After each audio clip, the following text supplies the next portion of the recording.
In Japan, Yakuza leader Oyabun is disappointed because 3 of his men have failed him. As punishment, they must lose a finger. Joe and the second man do the cutting to prove their loyalty, but the third one only pretends to do so while hiding his finger behind his hand. Oyabun doesn't fall for it and quickly decapitates the guy. Then he orders Joe to go to the town of Normal in Minnesota. 3 weeks later, Ulysses is staying in a motel in Normal. Since Sheriff Gunderson recently passed away, Ulysses is here for an 8-week interim job as sheriff until the town can elect a new one. Deputy Mike picks him up and together they leave for the station. Normal is a very peaceful town, so there isn't much for Ulysses to do. Whenever he has a minute, he calls his wife and leaves her voicemails to keep her up to date on his life even though they're separated and agreed to give each other space. During the trip, Ulysses sees a sign that announces $16.8 million have been raised for the town, and he's surprised that this little community can get so much money. At the police station, Tom is being very rude to receptionist Sally. Ulysses firmly makes him stop without violence. Tom starts complaining about his neighbor, so Deputy Blaine agrees to take care of the issue. Afterward, Ulysses spends several hours dealing with paperwork. His curiosity grows by the second, so he checks Gunderson's file to learn he died of hypothermia. Gunderson left a gun that says "from Dad," so Ulysses takes the last bullet before putting it away in the evidence locker. Then Ulysses checks the armory and is surprised by how well stocked it is. There's even C4 explosives. He asks Sally about it, so she mentions that after 9/11, Gunderson applied for every anti-terrorism grant available. In the afternoon, Ulysses patrols the town and leaves a ticket on the car that belongs to bartender Mora. She gets angry when she sees it, but she calms down when she opens it because it only says "park better." In the evening, Ulysses goes to a restaurant and notices all the guns decorating the walls. The owner explains that his grandfather collected them and that they're all loaded. On TV, the weather report announces more snow coming, and Ulysses hears Joe complain about Minnesota at another table. That night, Ulysses dreams about gunshots and a screaming woman. When he wakes up, he hears something strange outside, so he grabs his gun and goes to investigate.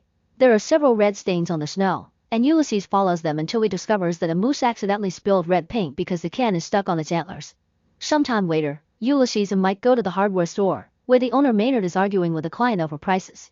The cops separate them and Ulysses talks to them firmly, but the men soon start arguing again. Mike has to yell to make them stop and takes the client away. Then Ulysses notices a cabinet with lots of watts and Maynard says it contains stump removers, but refuses to explain what that means.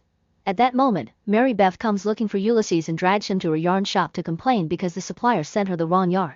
Ulysses notices that she has a police scanner and she claims that she's lonely, but Mike calls her nosy. Later, a memorial is held at Gunderson's very fancy house and Ulysses wonders how a sheriff could afford it. While Mayor Kibner gives a speech in memory of Gunderson, Mike reveals he stole the badge from the body before they closed the casket and now puts it on Ulysses' chest. Then Ulysses looks around the house and notices a picture of Gunderson with Walter, the doctor who signed Gunderson's death certificate. At that moment, Walter approaches him and pours some drinks, so Ulysses asks for more details about Gunderson's death. Walter explains that Blaine found Gunderson out back, frozen in just his underwear. The theory is that he went ice fishing, but Ulysses points out that nobody fishes at night or naked. Walter points at all the bottles in the cabinets, calling Gunderson a drinker. Their chat is interrupted by Kibner, who sends Walter away for privacy. Kibner explains that he's heard how lax Ulysses is with the rules around town and offers him the sheriff job permanently, saying he can have some time to think about it. After Kibner leaves, Ulysses looks out the window and sees Blaine arguing with Alex, Gunderson's only child. Blaine doesn't let Alex into the memorial and sends them away. That night, Ulysses has dinner at the restaurant and bumps into Moira, who invites him to play pool with her. While they chat, she keeps calling him lawman since she doesn't consider him a sheriff. After she closes up, they keep drinking and Ulysses shares his story. He used to be the sheriff for a small town and married his high school sweetheart. One day, a woman went to the station to say that her father was abusing her, but Ulysses didn't believe her because her father was an upstanding citizen. Sometime later, Ulysses was called to that woman's house because neighbors heard gunshots. Her father had already been wounded, and when she saw Ulysses arrive, she shot her dad again to kill him. Then she tried to shoot Ulysses, but he shot first and ended up killing her.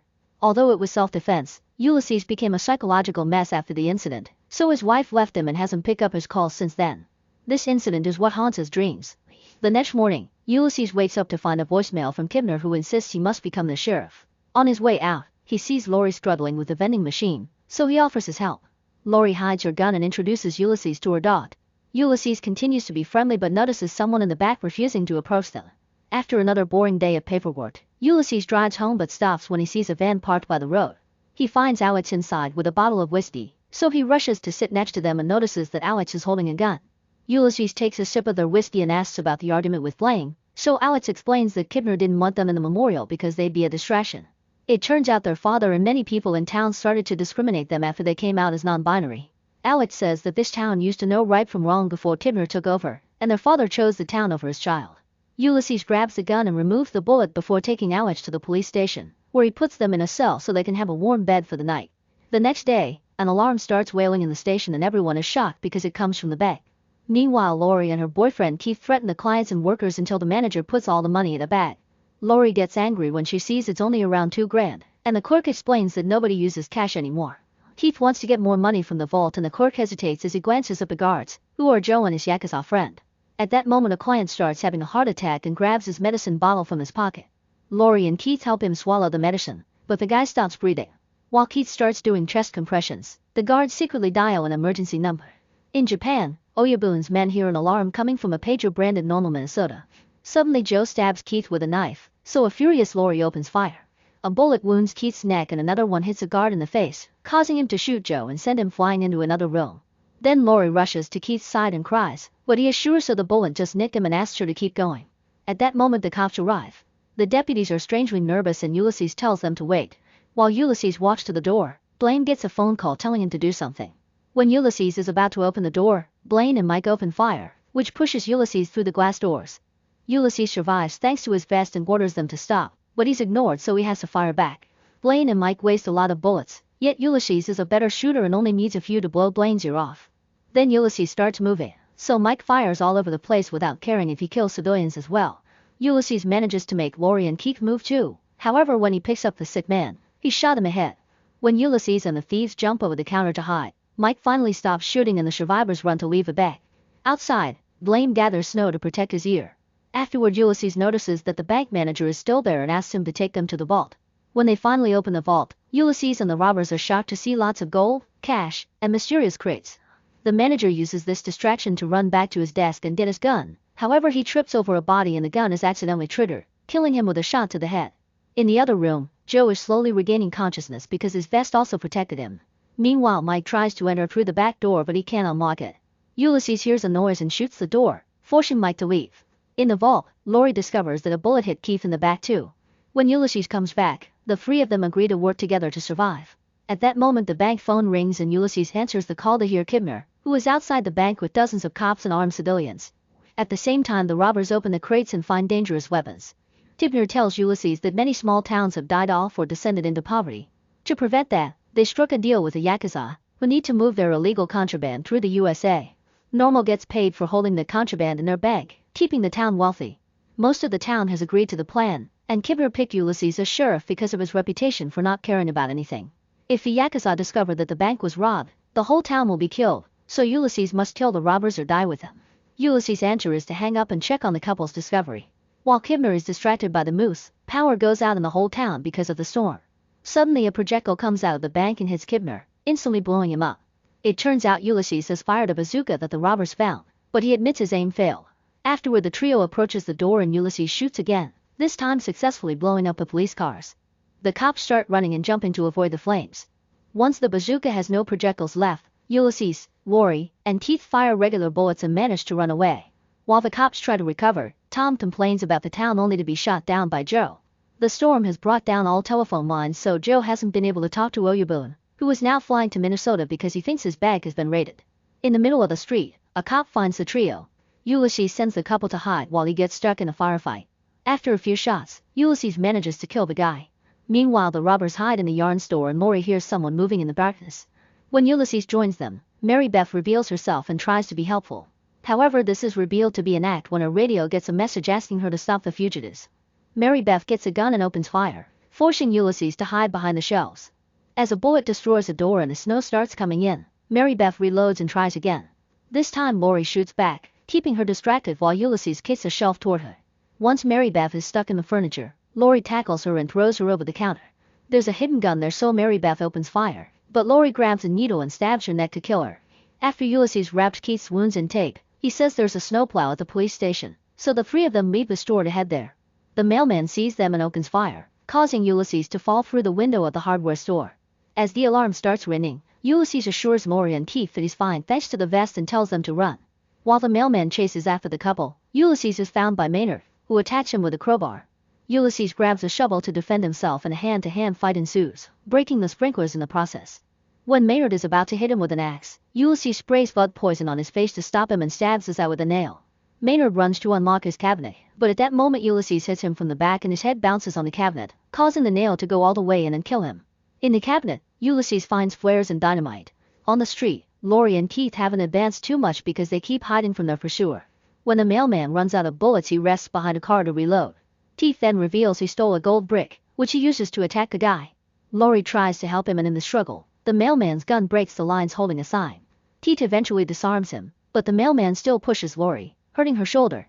Then the mailman punches Keith to get him off too and pulls out a knife to go after Lori. Keith picks up the gun, but it's out of ammo again. At that moment, the sign falls on the mailman, instantly killing him. Unfortunately, the police arrive and open fire, so the robbers have to run again. Suddenly something on fire falls in the middle of the street. A priest picks it up and notices it's a flare, so he tells the team that it's fine. Soon more flares fall and nobody reacts until they explode, because they're actually dynamite and Ulysses threw only one flare as a trick. A few men fall dead and Mike runs to pick up a dynamite to save a civilian. He puts out the flame and announces he's a hero, but the dynamite explodes anyway and kills him. Ulysses keeps throwing explosives until the whole team is either dead or unconscious. At the police station's garage, Keith and Maury manage to start the snowplow after a few tries. Sally hears them and comes after them with her gun, but she's intercepted by Ulysses and they start fighting. In the struggle, Sally trips on a cable and falls on the floor right before a police car descends on her, crushing her. Afterward, Ulysses tells the robbers that he's tired of running away from his problems, so they should leave without him and start a new life with a goal. He opens the garage and a couple drives away. The team sees the snowplow in the distance and guesses that Ulysses is at the station. While the couple rescues their dog before leaving, Ulysses gears up in the armory. However, when he steps out, he's shot down by Moira. He's saved by his vest, but he can barely breathe. Moira gives him a flask with alcohol in exchange for his guns and theorizes that Ulysses changed the end of his story. Ulysses admits he did lie and reveals he was the one who killed the woman's father. At the time it felt like justice, but he's been feeling lost since. Then Ulysses concludes that Moira killed Gunderson. Moira explains that Gunderson wanted to leave the town in the arrangement because he missed his kid, but the Yakuza don't let anyone leave. So she put a sedative in Gunderson's drink and dragged his body outside to freeze him to death, making it look like a fishing accident. Suddenly a furious Alex throws their belt through the bars to catch Moira's gun and pulls to bring her close. Now they can steal her gun and shoot her several times to kill her as revenge. Afterward, Ulysses gives Alex Gunderson's gun and names them as new deputy. When the team appears outside the garage, Alex comes out in a truck. Everyone runs away except for Walter, who is run over and killed. Joe watches the truck drive away and realizes it's going to the bank. Alex crashes the truck into the bank's entrance and rushes to the vault to set up the dynamite. At the same time, Ulysses calls Blaine's radio and tells the team that if he dies, the vault will blow up. However, he has a deal to offer. The team finds Ulysses having ice cream at the store and hears his plan. They tidy up the bank to make it look like there was just a car accident and everything is fine. Joe wonders why he shouldn't kill Ulysses right now, so Ulysses points out that Joe'll be blamed for this mess too and therefore killed with the rest of the town. The team has no choice but to take the deal. For the next few hours, the whole town works together to clean all the blood and hide the bodies. On the road outside town, Ulysses and Blaine welcome the Yakuza convoy. Blaine tells Oyabun that they don't have power because of the storm and that Ulysses is the interim, so he doesn't know anything. Ulysses acts innocent and says nobody can enter their town because of the storm, but Oyabun gets angry, so Ulysses pretends he'll make an exception for him. After the convoy is taken through the longest road to buy time, they finally make it to the bank. Alex is pretending to be a guard and has the detonator ready. Thankfully, Oyabun checks the vault and confirms everything is fine, so he's happy. Afterward, the cops take the Yakuza to a restaurant for dinner. While Blaine gives a speech about a new chapter in their friendship, the waiter uncorks a champagne bottle and the cork hits a decoration.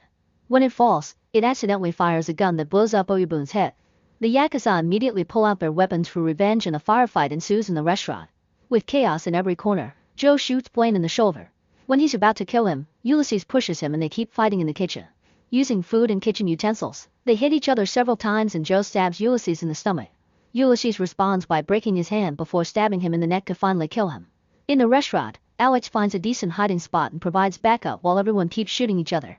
Body after body keeps dropping dead until the only survivors left are Alex and Blaine. Ulysses comes out of the kitchen and offers them some pie. He also gives Blaine the badge. A month later, Normal is an average town again and Blaine is the sheriff, although a mysterious Asian man on the street indicates it may not be over. In Texas, Ulysses is doing another interim fill-in sheriff job and Alex is his deputy. When he calls his wife to share this update, she finally picks up.